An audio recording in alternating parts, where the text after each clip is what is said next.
Эртний Египтчүүд бас нэгэн ертөнцийн тухай ихээхэн сонирхдог байсан. Тэд зандан суулсан шарил буюу мумиг хийхдээ ихэвчлэн боргоцоо булчирхайг нь хадгалан үлдээсэн байдаг. Бэлгийн мэлмий буюу боргоцоо булчирхай нь тархины лимбик систем буюу автомат мэдрэлийн системийн яг дээд хэсэгт байрладаг жижигхэн радио долгион хүлээн авахч мэт булчирхай юм. Бэлгийн мэлгийн маш шигүү олон тооны жижиг 6 талт болор талстуудаар дүүрсэн байдаг. Энэ булчирхай нь толгойн дээд хэсэг рүү харсан байдаг бөгөөд баруун зүүн тарих нийлдэг тэр зааг дээр байрлах 3 дугаар ховдол гэдэг энэ ховдлын хойд хэсэгт нь байрладаг. Тэгэхээр тэр зааг дээр байрладаг гэлээ шүү дээ.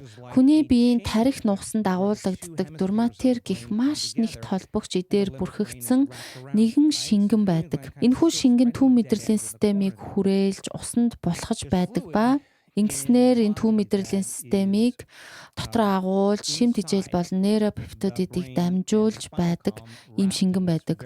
Мөн хүн хордлого, тархины гэмтэл гэх мэт цочролд орох үед тус газрыг бүрхэж мэдрэлийн хамгаалтын үүргийг гүйцэтгэдэг. Энэ шингэний бүтцэн электрик буюу цахилгаан дамжуулах чадвар сайтай. Тэгээд шимт хичээл, хог хаягдал зөөхөд тархинд тусалдаг. Бас энэ түн мэдрэлийн систем тусалдаг. Тэгэхээр хүн гүнзгий амьсгал авахад хүний уудасны яс үл ялаг арга шухарч гавлын ясны заагууд нь нээгдэж тарих нуусны шингэн доошоо уурсдаг бол амьсгалаа гаргах үед уудасны яс урагшлан гавлын ясны заагууд нь буцаж хаагдах ба энэ даралт нь долгиолох байдлаар тарих нуусны шингэнийг дээшээ явахад хүргэдэг байна.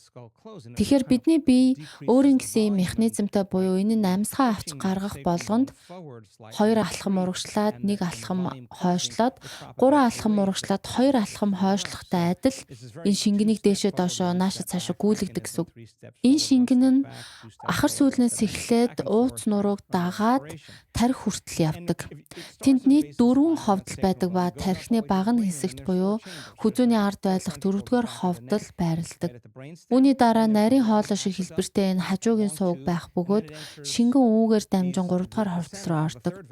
Яг энэ хэсэгт боргоцоо булчирхай байрладаг гэсэн үг. За өргөжлүүлээд 2 ивэр шиг хэлбэртэй хажуугийн ховдлууд байх бөгөөд тарих нуусны шингэн тэдгээр рүү орж тархийг тойрон эргэлдээд буцаж доош эргэдэг. Уурсдаг. Бид дотор булчингуудын тусламжтайгаар агаарыг хүчтэй дээш нь татаж гаргах нэгэн өвөрмөц амьсгалын дасгалыг хийдэг. Манай амьсгалын дасгалыг хийсэн хүмүүс мэднэ бид нэр хэрзангаас дээшээ амьсгалыг татдаг. Ингэхдээ амьсгалаа татахдаа доороос нь эхлүүлээд бие засахуулан бэлгийн харьцаанд орох үед ашигладаг бүх булчингуудыг ашиглаад доороос нь дээш нь татна. Хэрзангаа